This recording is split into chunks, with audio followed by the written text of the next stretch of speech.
मैं चला जाऊंगा, लेकिन एक बार मेरी बात ध्यान से सुन ले। मैं जानता हूं तुम बुरे भूत नहीं हो। प्लीज एक बार मेरे सामने आकर मेरी बात सुन लो, उसके बाद जो तुम कहोगे वही होगा।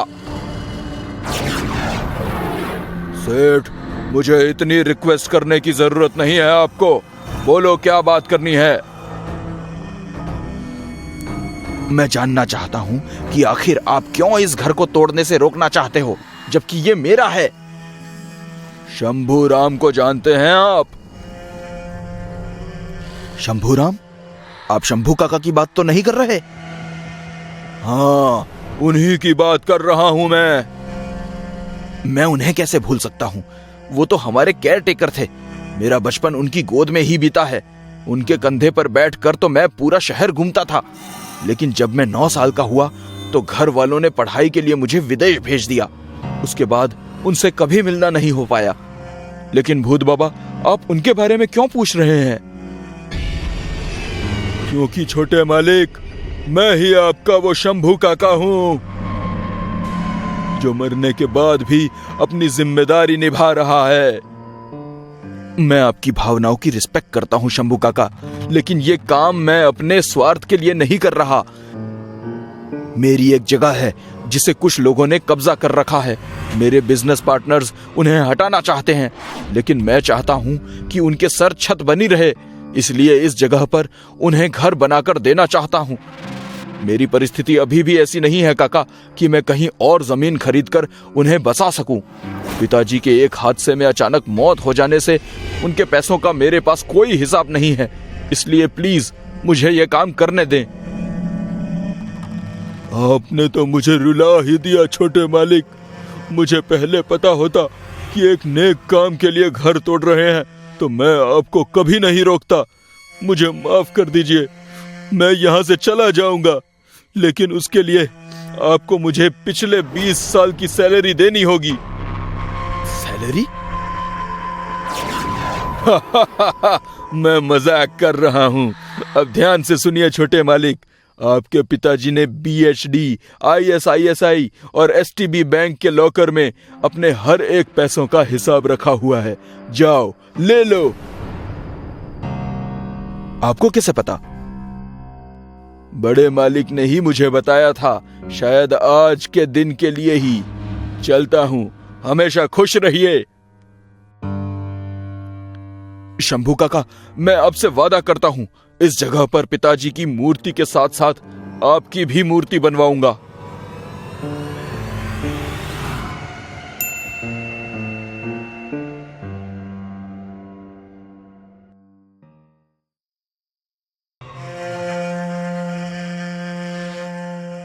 ये कहां चल दिया?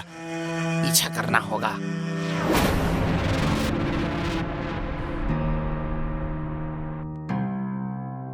भूत भाई, ये लो खाना आ गया, वो भी एकदम ताजा ताजा। सही समय पर आया है तू रघु, मैं तेरा ही इंतजार कर रहा था। बहुत तेज भूख लगी है मुझे, ला खिला दे।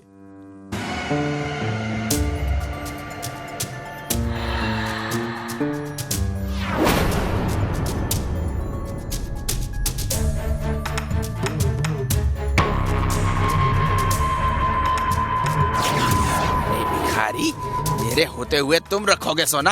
ये सोना मेरा है, मेरा। चल अब सिक्का दे दे मुझे, वरना मैं तुझे जान से मार दूंगा। दे मुझे।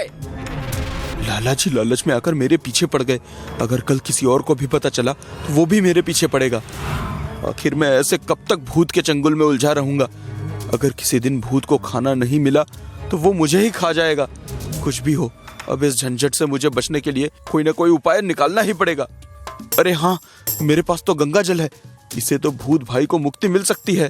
क्या सोच रहा है रघु? तू मुझे ये सिक्का देगा या जान से जाएगा? अरे लाला जी, मुझे मारिएगा तो सिर्फ एक सोने का सिक्का मिलेगा। अगर आपको ज्यादा सिक्के चाहिए तो आप अंदर जाकर ले लीजिए। अंदर जाकर बोलिए। क्या बोलूं अंदर जाकर?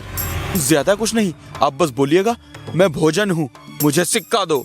ये बोलने पर सिक्का मिल जाएगा? हाँ मिल जाएगा। और हाँ, ये जल भी रख लीजिए। जल्द ही मेरे पास सोना ही सोना होगा। कितनी खुशी हो रही है ये सोचकर।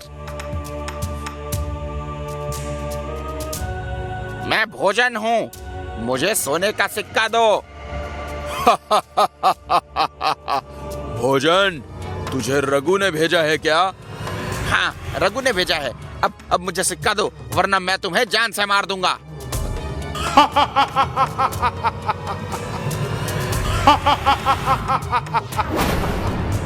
अच्छा, तू मुझे मारेगा? तेरी ऐसी की तैसी, जा तू मेरे पेट में विश्राम कर। ये क्या हो रहा है? मुझे मेरा शरीर जलने क्यों लगा? काम हो गया, लालची लाला भी मर गया और भूत को भी मुक्ति मिल गई। अब मैं पूरी मेहनत से काम करके पैसे कमाऊंगा। ये साड़ी आपकी दुकान से ली गई है, तो इसमें जो भी कूपन का नंबर है उस पर 5000 का इनाम निकाल कर साड़ी खरीदने वाले सभी लोगों को मोबाइल पर ये विनिंग नंबर भेज दो। जो भी इस इनाम को लेने आए तो मुझे इशारा कर देना।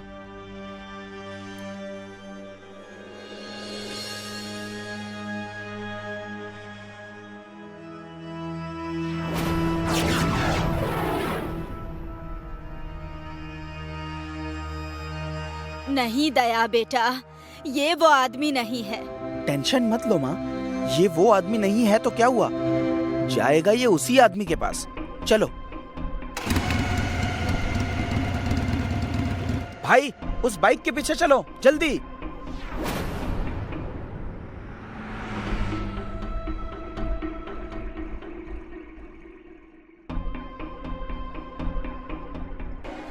दया, ये वही आदमी है जो मनोहर बनकर बहू को लेकर गया था। मिल गया इनाम का पैसा? इनाम तो अब मैं तुझे दूंगा कल्लू मामा। कौन है बे तू? तेरा बाप इंस्पेक्टर दया। बता, कहाँ है करुणा भाभी? बताता है कि नहीं सर, मैं सब बताता हूँ, गोली मत चलाना, मैंने उसे बेच दिया। तुझे कैसे पता चला कि मनोहर भाभी को लेने आने वाला है? कौन मिला है तेरे साथ? कोई नहीं मिला है सर। कल जब माजी अपनी बहू को मार्केट में ये सब बता रही थी तो उस वक्त मैं वहीं खड़ा था। मैंने सब सुन लिया और पैसों के लालच में आपकी भाभी को किडनैप कर लिया। कहाँ बेचा उन्हें तूने? Goregaon west parking house, flat number 10।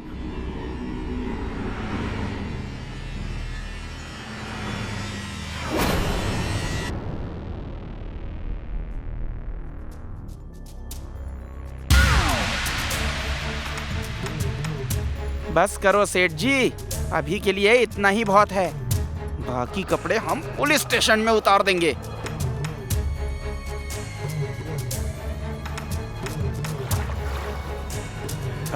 डरो मत भाभी, हम आ गए हैं। थैंक यू दया, तूने मेरी बहू की जान बचा ली। क्या माँ, आप भी? मैंने आपकी बहू की नहीं बल्कि अपनी भाभी की जान बचाई है। और नहीं बचाता तो इनके हाथों के चाय पकोड़े और पराठों से हाथ धोना पड़ता ना। भाई का पता नहीं, पर इतना भयंकर रिस्क मैं तो नहीं ले सकता था।